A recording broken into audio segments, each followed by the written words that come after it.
the reason I've entitled this video, Will the Real Atheist Stand Up? Is because most atheists that I've come across are followers of some guru of religious belief. Now, let me clarify myself. I do believe that there are atheists out there who have reasonable explanations and have come to conclusions in their mind of why there is no God. But on the other hand, there are those religious followers who have simply found somebody to hang their hat on and have not given any real thought themselves as to why they don't believe in God or whatever.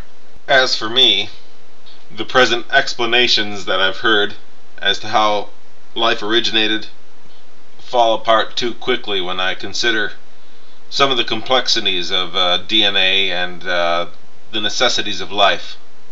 First off, when you consider DNA had to come from somewhere or some process. And I know random generators, I've seen all that. It's just not plausible for what I've seen so far. A DNA structure of, I don't know, 200 base pairs in sequence that end up making a protein that of itself has no function.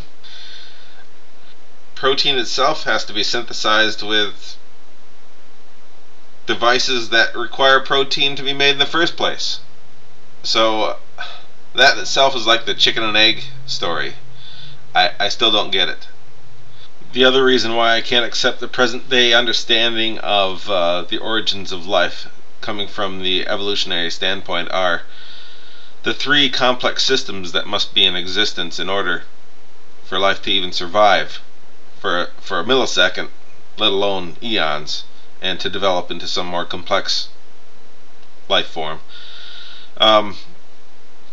That first cell, or that first living bit of matter, had to have the ability to reproduce. Okay, I teach science. Asexual reproduction in the most simple life form is a hugely complex system of events that have to take place. I don't see how any of those steps, or most of those steps in the process, could come into being, because without the complete process they have no meaning. I mean, there's just no reason for them to exist, and they wouldn't reproduce again with no meaning. Okay, so reproduction. The other thing is to be able to assimilate energy or resources from the outside to the cell itself, or to the living thing itself. There has to be a way to digest or process or, produce ATP and all that. The Krebs cycle.